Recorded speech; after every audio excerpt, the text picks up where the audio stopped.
नमस्कार साथियों, स्वागत है आप सभी का आपके अपने YouTube channel Dhanraj short hand academy steno classes में। दोस्तों, आज का हमारा डिक्टेशन है जनसत्ता संपादकीय चुनौतियों भरा बजट जयपुर दिनांक 2 फरवरी 2021। गति 90 शब्द प्रति मिनट। तो आइए स्टार्ट करें डिक्टेशन 5 सेकंड बाद।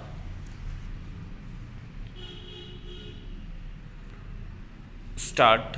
केंद्रीय वित्त मंत्री निर्मला सीतारमण ने सोमवार को वर्ष 2021-22 का जो आम बजट पेश किया है उसे बहुत उम्मीदों भरा बजट तो नहीं कहा जा सकता।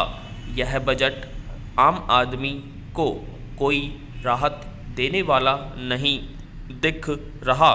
बजट में सरकार का जोर विकास और भविष्य के आर्थिक सुधारों पर है।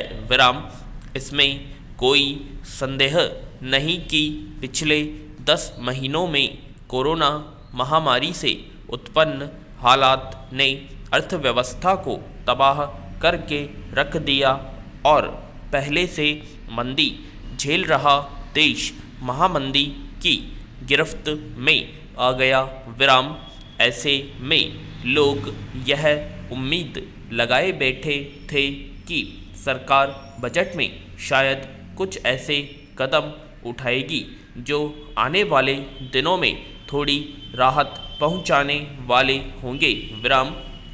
लेकिन बजट में ऐसे उपाय नदारद हैं जो लंबे समय से आर्थिक मार झेल रहे लोगों के लिए मरहम का काम करते हैं।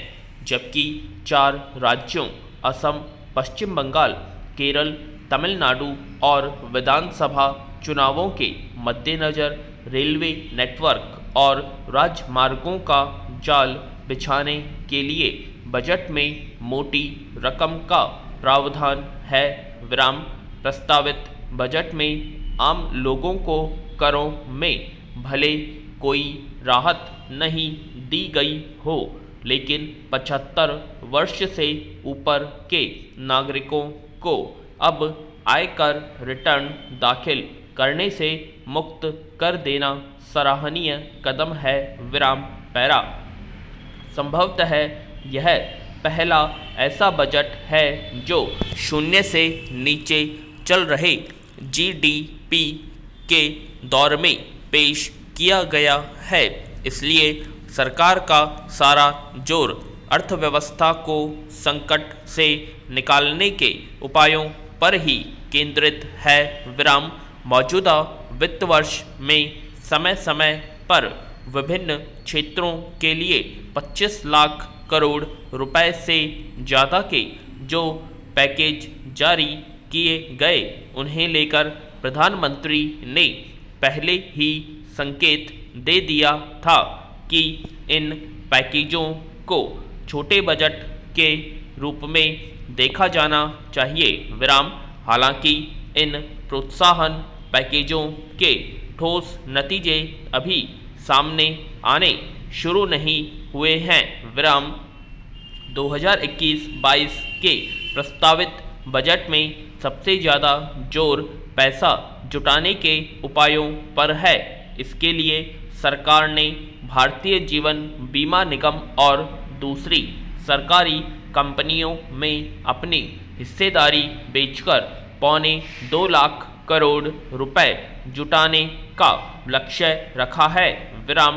यह नहीं भूलना चाहिए कि मौजूदा वित्त वर्ष में भी सरकार ने विनिवेश के जरिए 2 लाख करोड़ रुपए जुटाने का लक्ष्य रखा था। लेकिन दुर्भाग्य से अब तक 20,000 करोड़ रुपए भी मिल पाए हैं। ऐसे में विनिवेश के लक्ष्य को लेकर संदेह पैदा होता है। इसके अलावा कई आयातित उत्पादों पर कृषि उपकर लगाकर राजस्व जुटाने का लक्ष्य रखा गया है। बजट में कृषि, स्वास्थ्य और विनिर्माण क्षेत्र में सुधार पर ज़्यादा जोर है।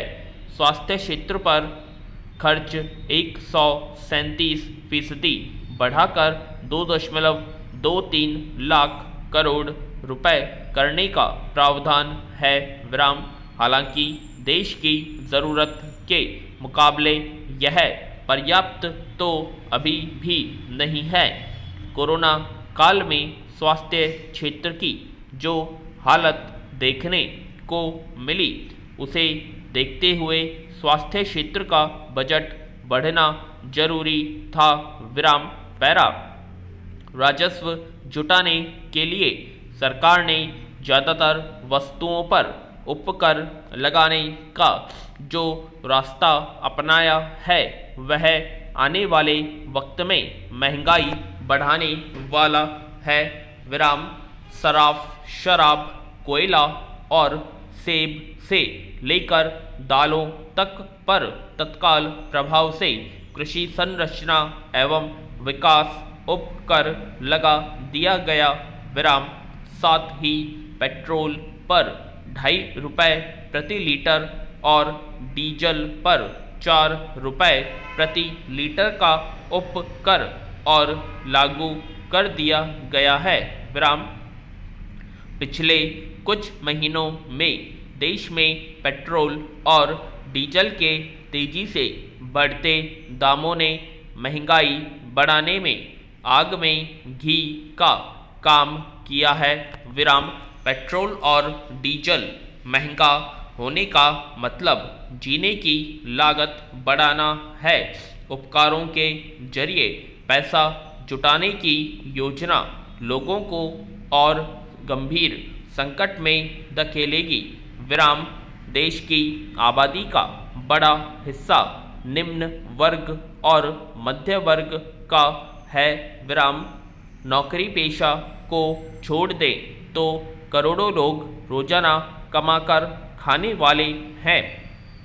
पिछले 10 महीने में देश में करोड़ों लोग बेरोजगार हुए और अभी भी बड़ी संख्या में लोगों के पास काम धंधा नहीं है पूर्ण विराम।